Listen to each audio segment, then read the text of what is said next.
The hiss of the arrow was a ghost's whisper in the roar of the festival crowd. Kazuo didn't see it, he felt it. A subtle tear in the fabric of the world, a ripple of murderous intent. His hand, already resting on the hilt of his katana, was a blur as the Emperor turned to smile at the cheering masses, completely unaware that death was 3 feet from his throat.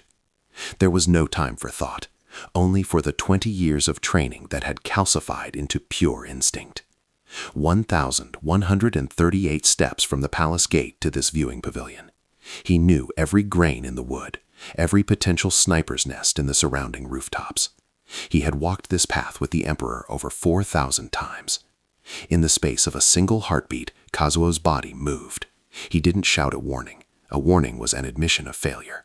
His purpose was not to announce danger, but to become a wall of flesh and steel between it and his master. His armored shoulder struck Emperor Takeo's chest, not with the brute force of a common soldier, but with the calculated precision of a master calligrapher placing a single perfect stroke. The Emperor stumbled back, his eyes wide with shock, not pain. In the exact space where his heart had been a fraction of a second before, a black-fletched arrow slammed into the cypress pillar behind him, its iron tip buried 3 inches deep, vibrating with a venomous hum. A second arrow followed, aimed at the Emperor's new position. Kazuo's blade was already out. The kisaki, the very tip of his sword, met the arrowhead in mid-air. A sharp crack, a shower of sparks, and the splintered shaft clattered harmlessly to the floor. Silence descended upon the pavilion, a bubble of cold dread in the sea of festive noise. The other guards, the elite Imperial Guard Kazuo himself commanded, finally reacted, forming a circle of steel, their faces masks of shame and fury. They had failed. He had not. Kazuo's eyes were already scanning the rooftops, his mind a cold engine of calculation. A 2-man team, firing from the Weaver Skill, 200 yards distant, a crosswind of 5 miles per hour from the north. The angle suggested they were professionals, but their timing was flawed. They had attacked during the crescendo of the festival, assuming the noise and chaos would cover their attack. They hadn't accounted for him. No one ever did. Emperor Takeo, a man known for his unshakable composure, leaned heavily on the railing, his breath coming in ragged gasps. He looked at the arrow embedded in the pillar, then at the splintered one on the floor, and finally at Kazuo, who stood impassively, his sword still held in a perfect defensive stance, his gaze fixed on the distant threat. "Kazuo," the Emperor breathed, his voice trembling slightly. "That is the 3rd time." Kazuo's gaze did not waver from the rooftops. "My only purpose is to ensure there is never a 4th, Your Majesty." The words were correct. They were the words of a loyal samurai, the head of the Imperial Guard. They were the words the entire court had come to expect from the stoic, impeccably honorable man who had been the Emperor's shadow for 2 decades. But inside Kazuo's mind, a colder, more terrifying thought echoed. This was the 3rd time I have saved the man I was sent to watch. The 3rd time I have killed men from the shadows to protect a man of the sun. The mission had been to observe, to learn, to become the ultimate source of intelligence on the inner workings of the imperial court. The objective was information, not protection. His masters, the faceless elders of the Fuma clan, had never once ordered him to intervene. That had been his own choice, a choice he had made in a split second 20 years ago when a young Prince Takeo had slipped and nearly fallen from a palace wall. He had caught him then, and he had been catching him ever since. For 20 years he had lived a lie so complete it had consumed the truth. He was no longer Kazuo, the samurai. He was not yet Kotaro, the ninja. He was a paradox, a ghost haunting 2 lives. His entire existence was a masterpiece of deception, built on a foundation of discipline so absolute it bordered on the inhuman. He had arrived at the imperial palace as a boy of 20, a supposed orphan from a minor samurai family wiped out by plague in a distant province. His backstory was flawless, a work of art crafted by the Fuma clan's master storytellers, complete with forged documents, paid-off witnesses, and even a fabricated gravesite for his family. He was quiet, diligent, and possessed a preternatural skill with the sword. He rose through the ranks of the palace guards with a speed that was remarkable, but never suspicious. He never sought glory, he simply accrued it. His loyalty was never questioned because it was never proclaimed. It was demonstrated, silently, every single day. For 7,305 days he had woken before the sun, his mind reciting the layout of the palace, the guard patrol schedules, the political alliances of every court official, and the personal habits of the emperor himself.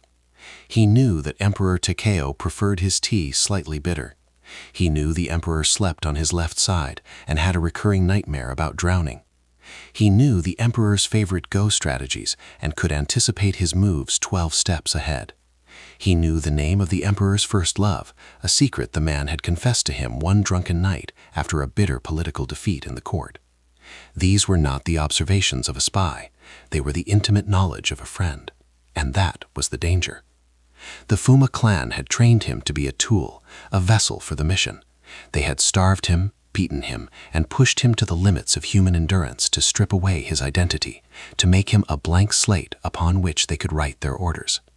They had taught him the 18 disciplines of the shinobi, how to kill with a needle or a strand of hair, how to walk on rice paper without leaving a trace, how to control his own heartbeat. But they had never taught him how to build a wall around his own heart. In the days following the assassination attempt, Kazuo was lauded as the greatest hero in the empire. The emperor, in a public ceremony, bestowed upon him a new name, Tatekage, meaning Imperial Shield. He was given lands, titles, and a fortune that would have made a daimyo blush. Through it all, Kazuo remained impassive, his face a mask of humble duty. He accepted the honors not for himself, but for the office he held. Internally, each word of praise was a hot coal pressed against his soul. Every declaration of his unwavering loyalty was a testament to the magnitude of his betrayal. The emperor trusted him so completely that he would often dismiss the rest of his guard to walk with Kazuo alone in the palace gardens. It was on one of these walks, a week after the attack, that the emperor stopped beside a koi pond and looked at him, his eyes filled with a deep paternal affection. "You have been with me since we were both young men, Kazuo," Takeo said, his voice soft. "I have had wives, advisors, generals, but none have been as constant as you. Tell me, old friend, what is it you desire? Anything, a fortress, a title for your descendants? Name it, and it is yours." Kazuo stood a respectful 2 paces behind him, his gaze on the placid water. For a fleeting, terrifying moment, the truth clawed at the back of his throat. He wanted to confess everything, to tell the emperor that his entire life was a lie, that his real name was Kotaro, that his true masters lived in the hidden mountain fortress of the Fuma clan, and that his purpose here was a slow, patient poison intended to map the very soul of the imperial court for some future, unknown purpose. He wanted to beg for forgiveness. Instead, the training took over. The discipline of a lifetime slammed a gate on the impulse. His voice, when it came, was calm and steady. "Your Majesty's continued health and safety is the only reward I will ever desire. I live to serve." The emperor smiled, a sad, knowing smile. "And that, Kazuo, is why you are the only man I will ever truly trust." The words should have been a victory. They were the pinnacle of his mission's success. He had achieved a level of access and trust beyond the Fuma clan's wildest ambitions. He had become the emperor's confidant, his shield, his most indispensable man. He had free reign of the palace, access to secret council meetings, and knowledge of the empire's deepest secrets. Yet the words landed on him like a physical blow, a branding iron of shame. The man's trust was a cage he had built for himself, bar by gilded bar. As the weeks turned into months, a strange tension began to build inside him. He was turning 40. In the life of a samurai, it was a milestone of respect and establishment. For a ninja, it was an eternity. Most field operatives were pulled long before this. The risk of emotional attachment, of discovery, of simple human error grew exponentially with time. He had performed his duties so perfectly, had integrated so completely, that he had become a permanent fixture. Had his clan forgotten him? Or was this the plan all along, to let him live and die as Kazuo, his vast reservoir of knowledge dying with him, a secret weapon never to be used. The day of his 40th birthday arrived on a crisp autumn morning. The palace was abuzz with a quiet, respectful energy. Kazuo had asked for no celebration, but the emperor would not hear of it. A private dinner was arranged, attended only by the emperor, his wife the empress, and Kazuo himself. It was an unprecedented honor, a statement of his status as family, not merely a servant. The empress, a woman of grace and sharp intellect, had always been more reserved with him, her eyes holding a faint, unreadable skepticism he could never quite penetrate. But tonight, even she smiled warmly. They presented him with a gift. It was a katana, but not just any sword. It was the Akitsuki, the Autumn Moon, a blade forged by the legendary master Goro Masamune 6 centuries ago. It was a national treasure, a sword that had belonged to the first emperor. To gift it to a subject was unthinkable. This blade was made to defend the throne, the emperor said, his voice thick with emotion as he held out the lacquered scabbard. For 20 years, you have been a living embodiment of its purpose. It has found its rightful wielder. Kazuo knelt, his hands trembling slightly as he accepted the sword. He drew it an inch from its sheath. The steel was flawless, its tempering line like a mountain range against a twilight sky.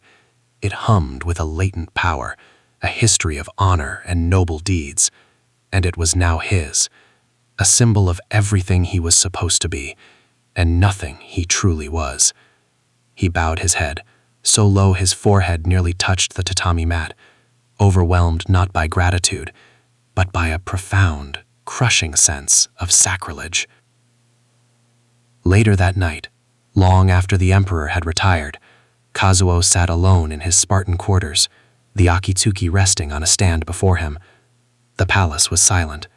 His men patrolled the walls, their footsteps a familiar rhythm he had orchestrated for years. He was the guardian of this fortress, the keeper of the peace. He was Tatekage, the imperial shield. He was Kazuo. He ran a hand over his face. The reflection in the polished blade showed him a stranger, a man with lines of care and duty etched around his eyes. Whose face was this? When had it become his? He couldn't remember the face of the boy named Kotaro. He could recall the training, the pain, the lessons, but the person had faded, replaced by this samurai. His gaze drifted to the window. The moon was a perfect silver disk.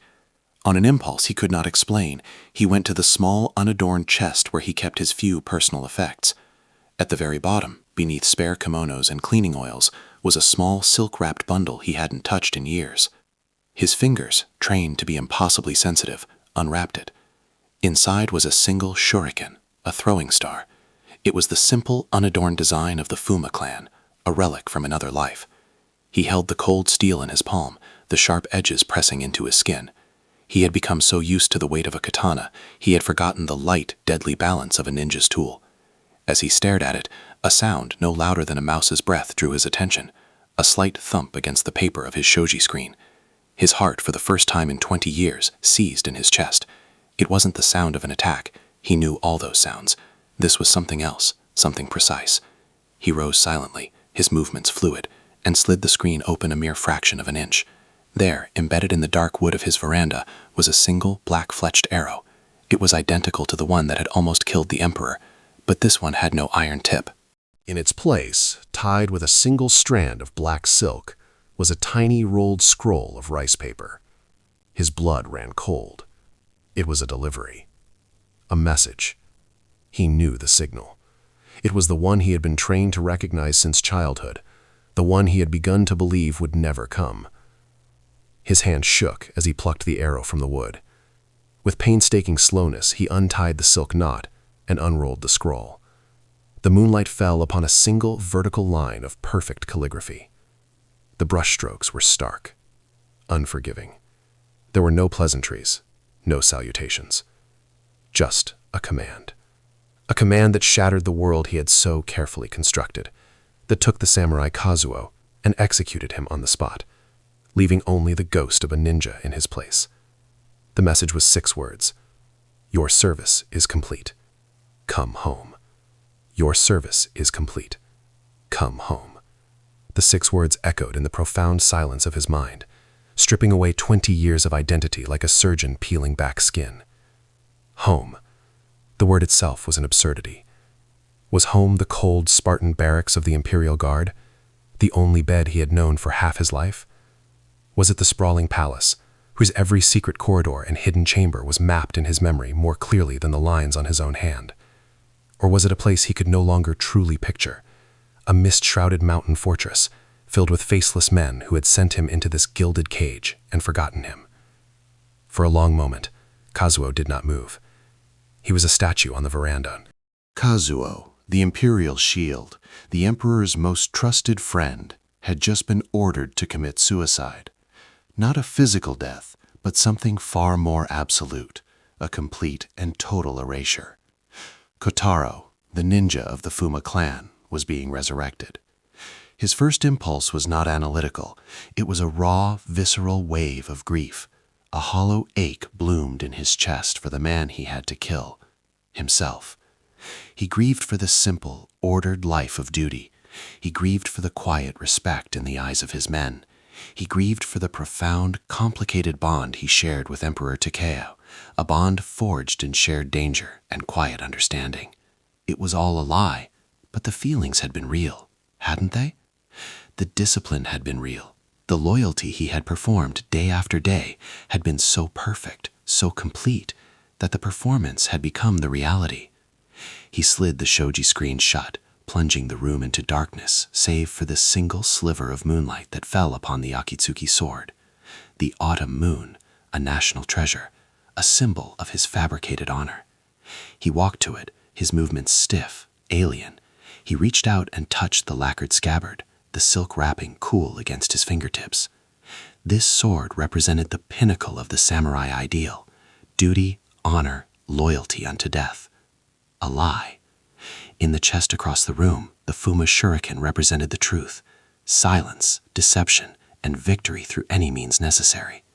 For 20 years, he had balanced on the knife's edge between these two worlds. Now he was being ordered to fall.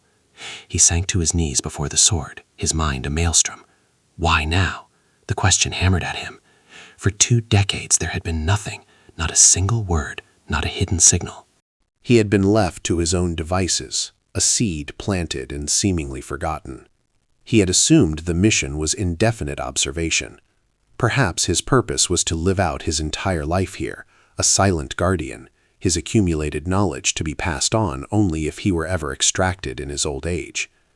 But this command was abrupt, absolute. It reeked of urgency.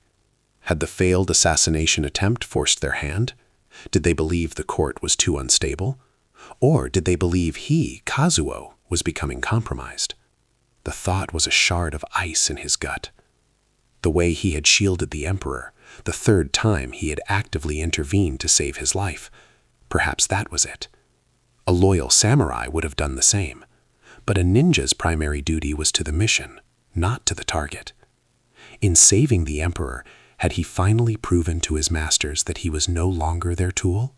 That Kazuo had consumed Kotaro? The thought was terrifying, because it felt true. When that arrow had flown, he hadn't thought of the Fuma clan or their grand, multi-generational plan. He had thought only of protecting Takeo. The following morning, the sun rose as it always did, but the world felt tilted, unreal. He went through his morning rituals with the precision of an automaton. The calluses on his hands from years of sword practice felt foreign. The weight of the daisho at his hip felt like a costume. As he walked the palace corridors to begin his day, every detail, once a familiar comfort, was now a tactical assessment. The stone walls weren't just a symbol of imperial power. They were 3 feet thick, scalable with the right equipment, but only on the western side where the mortar was older. The guard patrols he had designed for maximum efficiency were now a puzzle to be bypassed. He saw the blind spots, the moments of transition between shifts, the one guard on the northern wall who had a gambling problem and could be bribed. He wasn't seeing his fortress anymore. He was seeing a prison from which he had to escape. He met the Emperor in the strategy room, where they were to discuss the investigation into the assassination attempt. Takeo looked tired, the lines around his eyes deeper than before. He waved away the other advisors, leaving just the two of them alone with a large map of the capital city. "They found the assassin's nest, Kazuo," the Emperor said, his voice low. "In the Weaver's Guild, just as you predicted. But the men were gone. They found 2 bodies, both Ronin, hired muscle by the look of them. The real assassins vanished like smoke." Kazuo looked at the map, his mind working on 2 levels. As Kazuo, the loyal guard, he processed the information, suggesting new security protocols, advising a lockdown of the city's ports. But as Kotaro, the ninja, he saw something else. The assassins had used Ronin as a disposable first layer, a classic tactic of a professional shinobi clan. Not the Fuma, their style was different, more subtle. This was likely the work of the Iga or Koga clans, mercenaries for hire. Someone had paid them to kill the Emperor. His mind raced. Was this why he was being recalled? Did the Fuma clan know who was behind this? Was the entire political landscape about to erupt into a shadow war, and they needed their best operative back?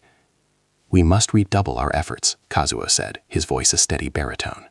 "I will personally oversee the interrogation of the Weaver's Guild master. I will place my best men at the city gates." "I knew you would," Takeo said, placing a hand on Kazuo's shoulder. The gesture, once a sign of ultimate trust, now felt like a brand. "I sleep soundly at night only because I know you are on these walls. You are the bedrock of this palace, my friend." Every word of praise was a fresh wound. He was not a bedrock. He was a fault line, preparing to crack and bring the whole mountain down. For the next week, he lived this dual existence, his mind stretched to the breaking point. By day, he was Tatakage, the imperial shield, ruthlessly and efficiently hunting the Emperor's enemies, tightening security, and projecting an aura of unshakable calm. He was more effective than ever, his senses sharpened by his new, detached perspective. He moved through the court like a phantom, his every word carrying the weight of the Emperor's complete trust. By night, in the solitude of his chambers, he was Kotaro, the Fuma ninja, planning the death of Kazuo. The task was monumental. He couldn't simply desert. A man of his stature vanishing would trigger a nationwide manhunt and bring unimaginable shame upon the Emperor. It would be seen as the ultimate betrayal, and Takeo's political enemies would use it to weaken him, arguing that a ruler who could not even command the loyalty of his closest protector was unfit to rule. He couldn't be killed in the line of duty. It seemed like the perfect solution, a hero's death. But he knew it was impossible. He was too good. For him to be slain by common assassins or Ronin would be unbelievable. It would raise questions, invite scrutiny. An investigation would follow, and the Fuma could not abide scrutiny. No, the erasure of Kazuo had to be perfect. It had to be a disappearance so final, so absolute, that no one would even think to look for him. A ghost vanishing into the mist. He needed a body. He needed a narrative. He needed a flawless exit. His mind began to work, assembling the pieces. He started by subtly accessing the palace's archives, studying geological surveys of the surrounding provinces under the guise of assessing fortress locations. He was looking for something specific: limestone formations, deep cave systems, underground rivers, places where a man could disappear forever. He then began to meticulously study the palace's prisoners, not the political prisoners, but the forgotten ones, the condemned murderers and thieves rotting in the deepest dungeons. He cross-referenced their records with military files, looking for a man of his approximate height, weight, and build, a man whose absence would not be missed. It took him 3 nights of covert research, but he found one. A disgraced former samurai turned bandit named Kenji, sentenced to death for a string of brutal robberies. He was the right size, and his face, ravaged by prison life, was a near blank slate. The plan began to form, intricate and terrifying. It was a masterpiece of deception, worthy of the Fuma clan. It would require perfect timing, a deep understanding of human nature, and a willingness to commit acts that would stain the honor of the samurai he pretended to be. The opportunity came 2 weeks after he received the message. A report arrived from the coast. A group of pirates, emboldened by the chaos in the capital, had raided a fishing village and were holed up in a series of sea cays a day's ride away. They were a minor threat, something a local magistrate could handle. But Kazuo saw his stage. He went to the emperor. "Your Majesty, the investigation into your would-be assassins has stalled. My instincts tell me they fled by sea. These pirates, their timing is too convenient. I believe they may have been the assassins' escape route. I must lead a force to crush them myself. I will find the truth at the bottom of those caves." The emperor was hesitant. "Send one of your captains, Kazuo. Your place is here, with me." "A captain will kill pirates," Kazuo countered, his gaze intense and unwavering. "I will find the conspiracy that threatens your throne. My place is wherever the danger to you is greatest. Allow me this." The conviction in his voice, the fire of loyalty in his eyes, was a perfect performance. The emperor, as always, relented. He trusted his shield. The night before he was to depart, Kazuo executed the most difficult part of his plan. He used his authority as head of the guard to sign an execution order for the bandit Kenji. Under the cover of darkness, he went to the dungeons himself. He didn't kill the man. Instead, he used a Fuma nerve strike technique, a precise blow to the neck that would render Kenji unconscious and pliable for hours. He smuggled the unconscious man out of the palace in a supply cart, a feat only he could accomplish without raising a single alarm. He rode out at dawn with a detachment of 50 of his best samurai. In a secure wagon at the rear of the column, hidden from view, lay the unconscious bandit, a spare set of Kazuo's own armor, and a small ceramic vial containing a highly corrosive, fast-acting acid, a specialty of the Fuma clan's alchemists. The final piece of his plan was the most painful. Before he left his chambers, he took the Akitsuki sword from its stand. He held it for a long time, the weight of its history, the weight of the emperor's trust, heavy in his hands. Then he took a small, sharp file from his maintenance kit. With steady, deliberate strokes, he made a tiny, almost invisible nick in the blade, just below the habaki, the metal collar. It was a desecration, an act of profound sacrilege, but it was necessary. The legendary blade was too perfect. If it were to be found, it needed a unique, identifiable flaw, a flaw only he, or someone he told, would know about. As he mounted his horse at the great gate, the emperor himself came to see him off. Takeo clasped his forearm, his grip strong. "Go with the protection of the gods, Tatakage," the emperor said, "but return quickly. This palace is cold without its shield." Kazuo bowed his head, the full, crushing weight of his betrayal settling upon him. "I live only to serve your majesty." It was the last time he would ever say those words. It was the last time he would ever see the man who called him friend. He turned his horse and rode towards the sea, not as a samurai leading a charge, but as a ghost orchestrating his own funeral. He turned his horse and rode towards the sea, not as a samurai leading a charge, but as a ghost orchestrating his own funeral. The journey was a torment of memory. Every league they covered, every familiar landmark they passed, felt like a page being ripped from the book of his life. He saw the cherry blossom grove where he had once sparred with a young Prince Takeo, their wooden swords ringing in the spring air. He saw the river where he had fished with his second-in-command, Lieutenant Tanaka, a man whose children called him Uncle Kazuo. Each memory was a fresh cut, a reminder of the life he was systematically destroying. His samurai, fiercely loyal, rode with grim determination. They believed they were on a mission of vengeance for their emperor. They trusted their commander's instincts implicitly. Tanaka rode beside him, his honest, weathered face a mask of concentration. "Sir," Tanaka said, breaking the long silence, "the men are ready. The pirates won't know what hit them. We will bring you the heads of their leaders before nightfall." Kazuo looked at the man, this good, honorable soldier, who had followed him without question for 15 years. He had taught Tanaka everything he knew about sword fighting, about strategy, about leadership. He had attended Tanaka's wedding. He had held Tanaka's firstborn son. And now he was leading him into a lie. "You are a fine officer, Tanaka," Kazuo said, his voice softer than usual. "The finest in the guard. Remember everything I have taught you. Command is a burden. but it is also a sacred trust. Your men's lives are in your hands." Tanaka looked slightly confused by the valedictory tone. "Of course, Commander. I learned from the best." The words twisted in Kazuo's gut. He was not the best. He was the worst kind of traitor, one who wore the face of a friend. He was poisoning the very legacy he had spent 20 years building, turning a symbol of honor into an instrument of deceit. They reached the coast by late afternoon. The sea caves were a jagged maw in the cliffside, pounded by a relentless, churning surf. The pirates had chosen their lair well. A frontal assault would be costly, funneling the attackers into a narrow killing zone. This was where the samurai Kazuo was supposed to shine, devising a brilliant tactical solution. And he did. It was a flawless plan, designed to minimize casualties among his own men while ensuring the pirates were utterly annihilated. It was also the perfect stage for his disappearance. The plan had two parts.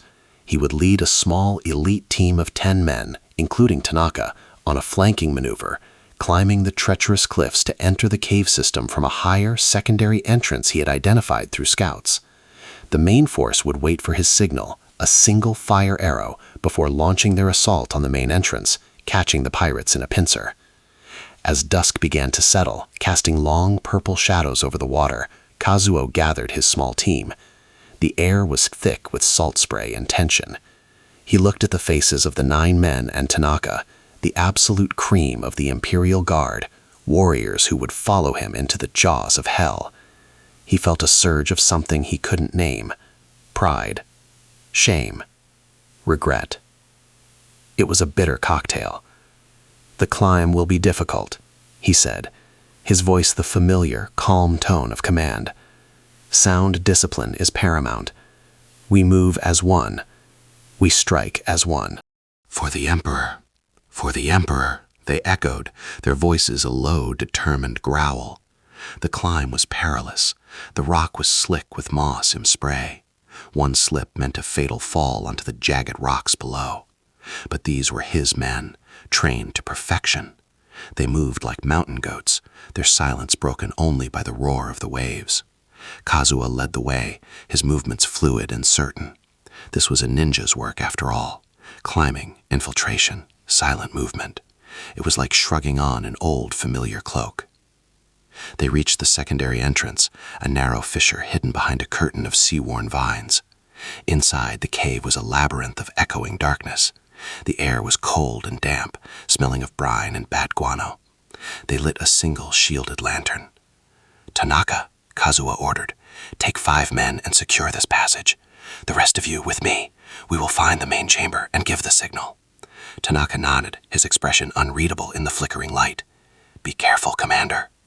Kazuo led his 4 remaining men deeper into the cave. The passage twisted and turned, opening into smaller chambers and dead ends. This was the most critical phase of his plan. He had to separate himself from them. He used the confusing layout to his advantage, leading them down a winding path, then stopping abruptly. "The main chamber must be close," he whispered, holding up a hand. "I hear voices. Wait here. I will scout ahead alone. The risk is mine to take. If I am not back in 10 minutes, or if you hear the sounds of a major battle, retreat and tell Tanaka to signal the main force. Do you understand?" The men nodded, their trust in him absolute. It never occurred to them to question his order. He was Kazuo, the Imperial Shield. His tactical judgment was flawless. He handed the lantern to one of them and melted into the darkness. He didn't move forward. He backtracked, his footfalls utterly silent. He navigated the labyrinthine passages from memory, his mind a perfect map. He was no longer a samurai commander. He was Kotaro, moving through his natural element. He made his way back to a predetermined junction near the entrance, a place he had noted during their entry. He waited. The minutes stretched into an eternity, each tick of his heart a drumbeat counting down the end of his life. He could hear the distant shouts of the pirates, the roar of the surf.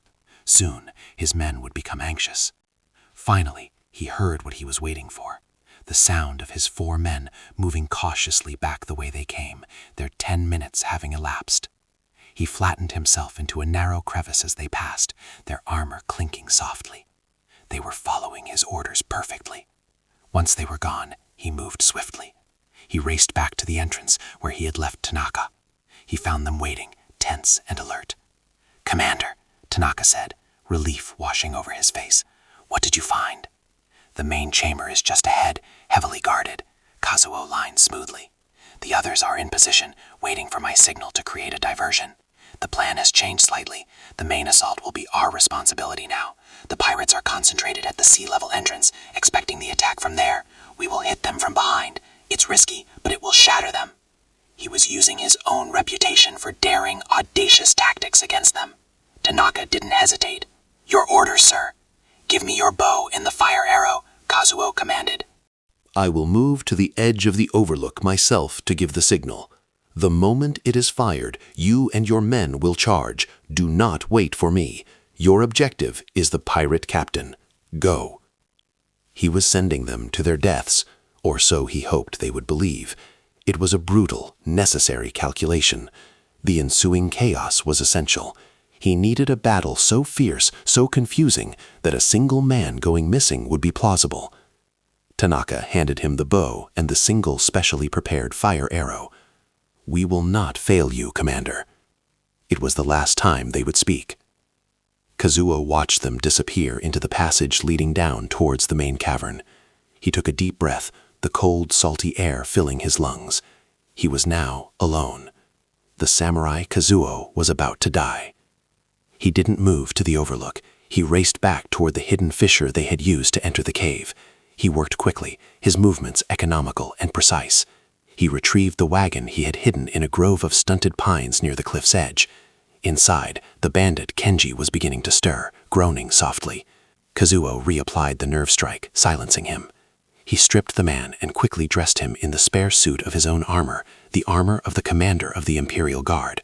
It was a perfect fit. He carried the unconscious man back into the cave, to a specific ledge overlooking a deep, seemingly bottomless chasm that plummeted into a roaring subterranean river.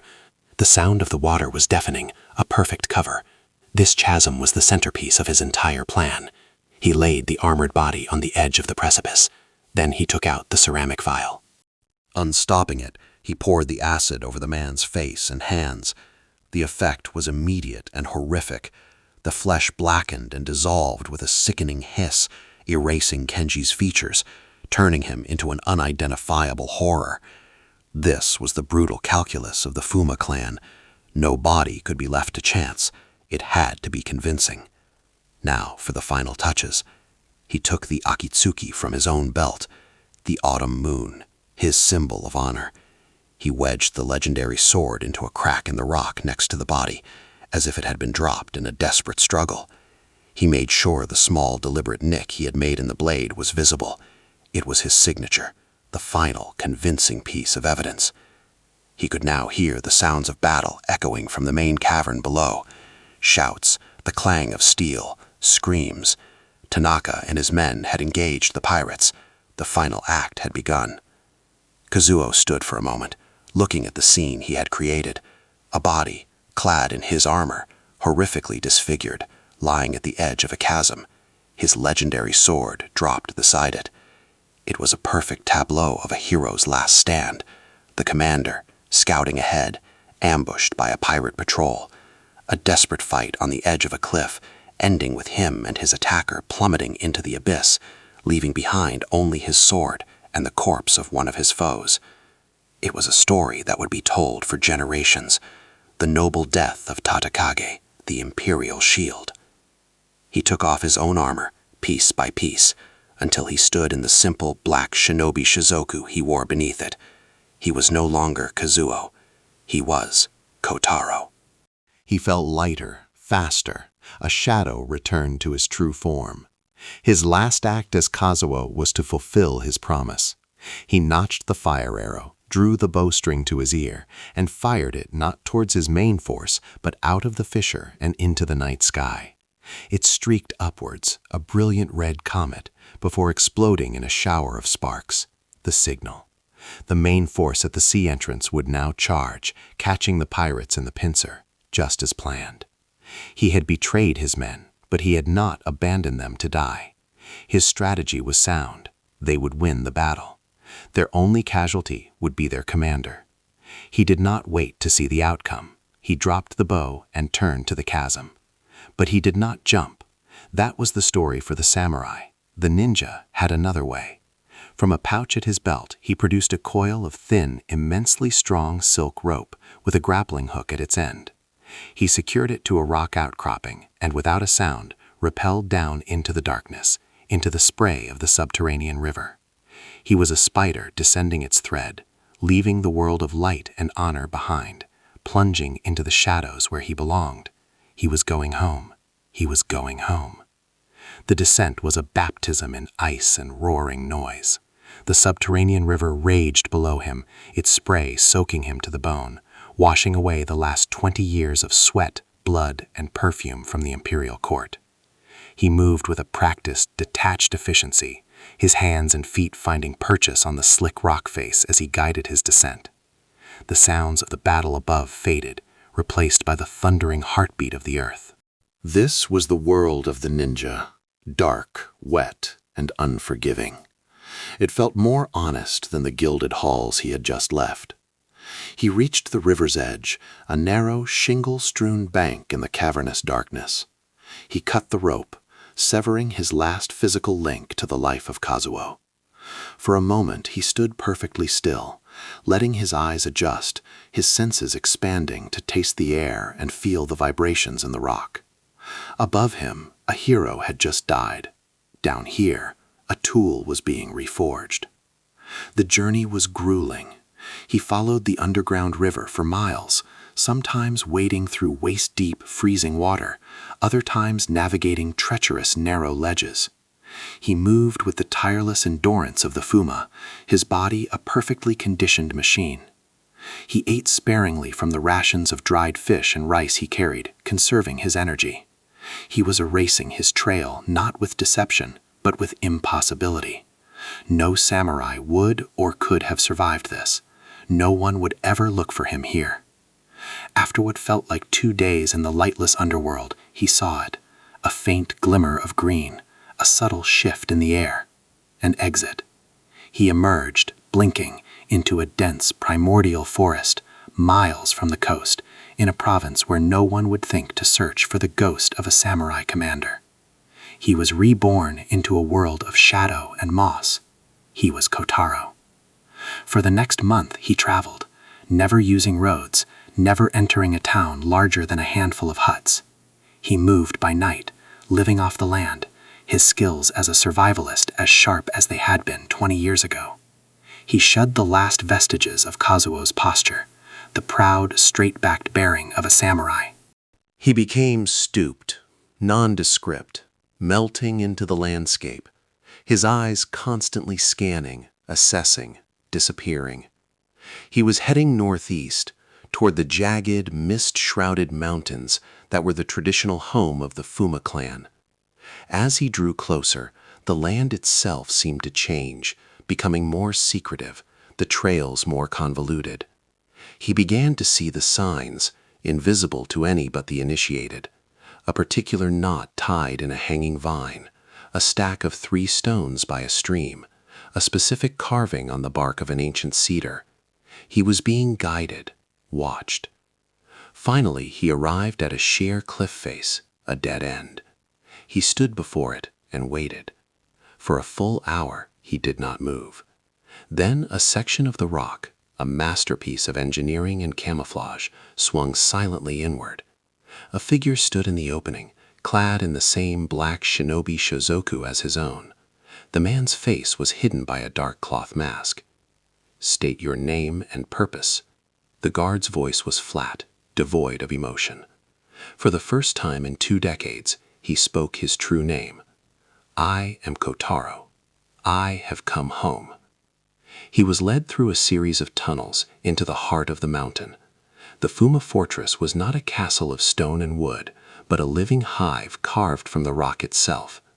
It was a place of absolute function over form, filled with training halls, workshops, and silent, black-clad figures who moved with lethal purpose. There was no welcome, no celebration of his return. There was only the cold, silent acknowledgement of a tool returning to the workshop. He was taken to the chamber of the clan elders. 3 ancient men sat on a simple wooden platform. Their faces were webs of wrinkles, their eyes like chips of obsidian, holding a terrifying, patient intelligence. He knelt before them, his head bowed, and waited. The elder in the center, a man said to be over 100 years old, and the Fuma Grandmaster for half that time, spoke. His voice was a dry rustle, like dead leaves skittering across stone. You were sent to observe the Emperor Takeo. You were ordered to become a source of information. The mission's duration was indefinite. Report. Kotaro began to speak. His voice, stripped of Kazuo's commanding baritone, was quiet, precise. For 3 days, he reported. He laid bare every secret of the Imperial Court. He detailed the Emperor's military strengths and weaknesses, the political factions, the treasury status, the succession conflicts, the personal scandals, the blackmailable secrets of every minister, general, and courtier. He recited from memory the contents of secret treaties and the Emperor's private correspondence. He delivered a complete psychological profile of the Emperor himself, his fears, his ambitions, his vanities, his surprising strengths. He poured out 20 years of perfect, meticulous observation. He had been the ultimate spy. The elders listened without interruption, their expressions unchanging. When he finally fell silent, the fortress of knowledge he had built in his mind now transferred to them. The Grandmaster spoke again. You intervened on 3 occasions to save the target's life. This was not in your orders. Explain. Kotaro's head remained bowed. This was the true test. The mission was to provide a continuous stream of intelligence. The target's premature death from an outside force would have ended the mission. My actions were to preserve the asset. It was the perfect, logical shinobi answer. It was also a complete lie. He had saved Takeo because he cared for the man. He had acted out of an instinct he was supposed to have shed decades ago. There was a long silence. He could feel the weight of their gaze, peeling back the layers of his deception, looking for the flaw. Your performance as the samurai Kazuo was exemplary, the elder said, the word exemplary carrying a faint, chilling trace of contempt. You integrated too well. You became the mask. The Emperor trusted you. He saw you as a friend. Trust is the ultimate camouflage, Kotaro said, his voice steady. It is also a poison, the Grandmaster hissed. It creates attachment. It compromises the tool. You were recalled because the Iga clan has been hired by the shogun to destabilize the throne. A shadow war is coming. We could not risk our most valuable asset having a conflict of loyalty. So that was it. They hadn't recalled him because he had succeeded. They had recalled him because they feared he was about to fail. They had seen the man inside the ninja. My loyalty is to the Fuma clan, Kotaro said, the words feeling hollow even to him. We shall see, the elder said. Your life as Kazuo is over. His memory, his feelings, his attachments, they are dead. You will now undergo the repurification. You will remember what it is to be Fuma. You will remember what it is to be a ghost. The repurification was a systematic dismantling of his soul. They starved him, deprived him of sleep, and forced him through grueling physical trials until his body was screaming for release. They made him practice killing techniques for days on end, striking dummies until his hands were raw, retraining his muscles to forget the honorable forms of the samurai and remember the brutal efficiency of the ninja. But the worst part was the psychological deconstruction. They would lock him in a dark cell for days, with nothing but his own thoughts. They wanted him to confront the ghost of Kazuo, to face the memories of Takeo's friendship, of Tanaka's loyalty, of the life he had built, and to kill them one by one. He saw the Emperor's face, smiling at him across the go-board. He felt the weight of the Akitsuki sword in his hands. He heard the cheers of the crowd after he had saved his master's life. These memories, once his source of pride and conflict, were now presented to him as weaknesses, as failures. They were the attachments that made him a flawed tool. He fought them, trying to bury them under the cold logic of the mission, but they were branded onto his soul.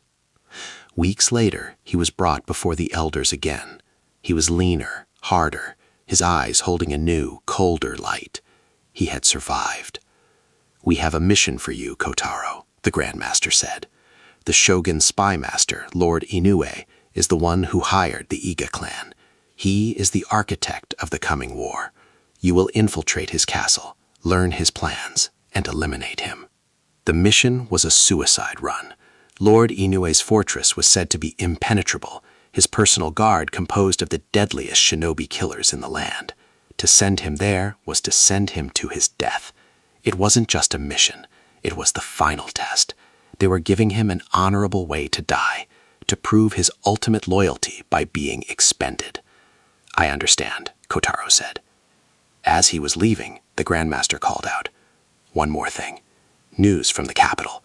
The Emperor is in deep mourning. He has refused to appoint a new head of the Imperial Guard. He visits the sea caves where his shield fell every month. He has offered a fortune for the return of the Akitsuki sword. They say a part of him died with his friend."